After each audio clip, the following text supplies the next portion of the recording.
गले लगाने के बाद शिवाजी की हाइट कम थी, उसके कंधे के आसपास तक ही पहुंचते थे, और शिवाजी की गर्दन दबाना उसने शुरू किया।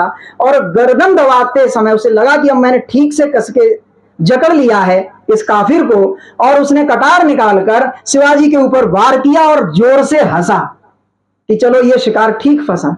लेकिन उसे नहीं पता था कि अगले ही क्षण उसका हंसना रुदन में परिवर्तित हो गया। जब उसने कटार का एक प्रहार किया और दूसरा करने को हुआ, तो कटार तो शिवाजी महाराज तो कवच पहने हुए थे, इतने में शिवाजी महाराज ने जो लोहे का, धातु का, जिसे बाघ नख कहते हैं, शेर के नाखून जैसा एक शस्त्र छुपा के रखा था, वो उसकी अंतड़ियों में फंसाया और अंतड़ियां बाहर निकाल ली।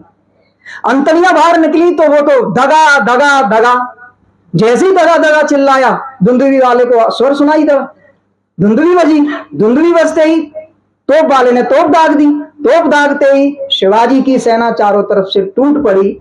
5000 आदिल शाही सैनिकों को वहीं गाजर मूली की तरह काट दिया।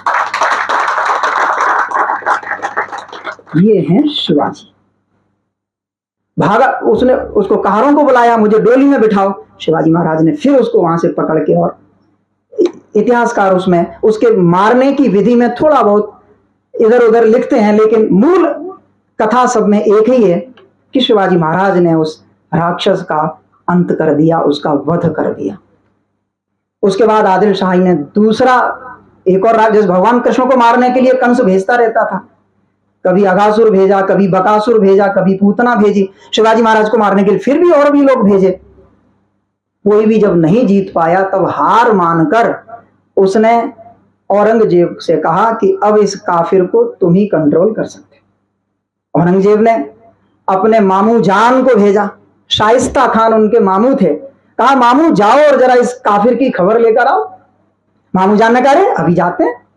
चल दिए साहब शाइस्ता खान, बड़ा लाव लश्कर लेकर। अब शिवाजी सोचते हैं कि इससे कैसे निपटा जाए, ये तो अकेले में आएगा नहीं, ये तो अकेले में आएगा नहीं, और इससे हम प्रत्यक्ष लड़ नहीं सकते, तो क्या किया जाए। शिवाजी महाराज ने फिर से नीति बदली और इस बार शाइस्ता खान को आ जाने दिया। शाइस्ता खान ने शिवाजी के लाल महल पर कब्जा ही कर लिया और बढ़िया आराम से नृत्य, संगीत और ऐश आराम हो रहा है।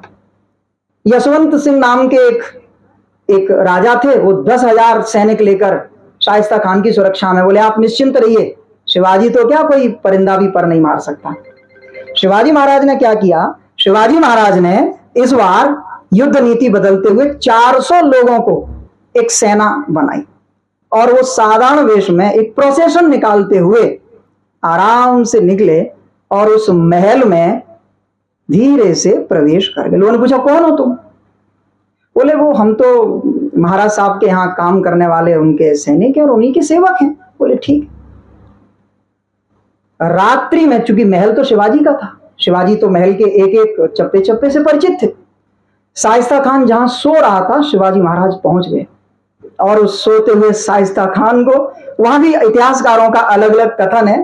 कुछ लोग कहते हैं कि उसको लात मार के खड़ा किया, कुछ लोग अलग अलग कहते हैं, पर हम ये मान लेते हैं कि उस शाइस्ता खान को जैसे ही पता चला कि मेरी मौत मेरे सामने आ गई है, भय के मारे खिड़की से कूदने का प्रयास किया और खिड़की पे हाथ रख के छलांग लगाता। इतने में शिवाजी महाराज ने तलवार का वार दिया, शाइस्ता खान की 3 उंगलियां कट गई और कटा हुआ हाथ लेकर के शाइस्ता खान भाग गया, पूरी फौज लेकर भाग गया। हलचल मच गई और शिवाजी महाराज का पूरे देश में यह यश हुआ कि अब इस हिंदू हृदय सम्राट को मार पाना, पकड़ पाना, पराजित कर पाना असंभव है। ऐसे हिंदू साम्राज्य की नींव रखी गई, अभी नींव रखी जा रही है।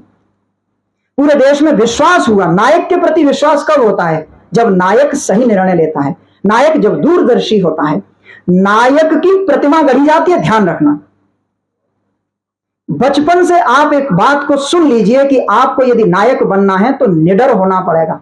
शिवाजी निडर है, हर नायक निडर होता है, उसे भय नहीं। पतंजलि ने एक बहुत अच्छी बात लिखी, कहा कि जिसमें भय हो वो कभी संत या साधु योगी हो ही नहीं सकता। ठीक वही बात, क्योंकि शिवाजी महाराज को लोग श्रीमंत योगी भी कहते थे, तो शिवाजी भी एक योगी हैं। अभय, कोई डर नहीं, लेकिन योजना के अनुसार कार्य करना। अब की बार जयसिंह को भेजा और लगभग 1.5 लाख की फौज लेकर भेजा कि शिवाजी को अब पकड़ो। औरंगजेब ने कहा अब तो पकड़ नहीं है, शिवाजी को मारनी है। इस बार क्या हुआ, इस बार शिवाजी महाराज के साथ संधि हुई, जिसे हम पुरंदर की संधि कहते हैं। पुरंदर की संधि में शिवाजी महाराज ने यह स्वीकार किया कि चलो ठीक है, संधि कर लेते हैं औरंगजेब से। वह संधि भी एक योजना थी। आगे संक्षिप्त में हम सब जानते हैं कि शिवाजी महाराज आगरा से भी फलों की टोकरी में छुपकर कैस बचा के औरंगजेब से आ गए, बच के निकल आए। तब उन्होंने यह विचार किया कि ये छापामार युद्धबाजी बहुत हो गई, मेरा स्वप्न था स्वराज, पूरे हिंदुस्तान को संगठित करना। आसाम में हिंदू राजा से कहा कि तुम अपना साम्राज्य स्थापित करो, बुंदेलखंड में छत्रसाल यहां संदेश भेजा अपना संगठन स्थापित करो, राज्य स्थापित करो।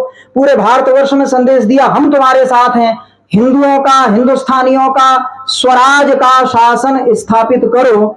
तो उस सब के लिए शिवाजी महाराज ने आज ही के दिन, आज यदि हम तिथि से बात करें तो आज ज्येष्ठ शुक्ल पक्ष की त्रयोदशी है, आज ही के दिन शिवाजी महाराज ने अपने आप को, अपना राज्याभिषेक करवाया और स्वयं को इस हिंदुस्तान का, हिंदू साम्राज्य का विधिवत राजा घोषित किया।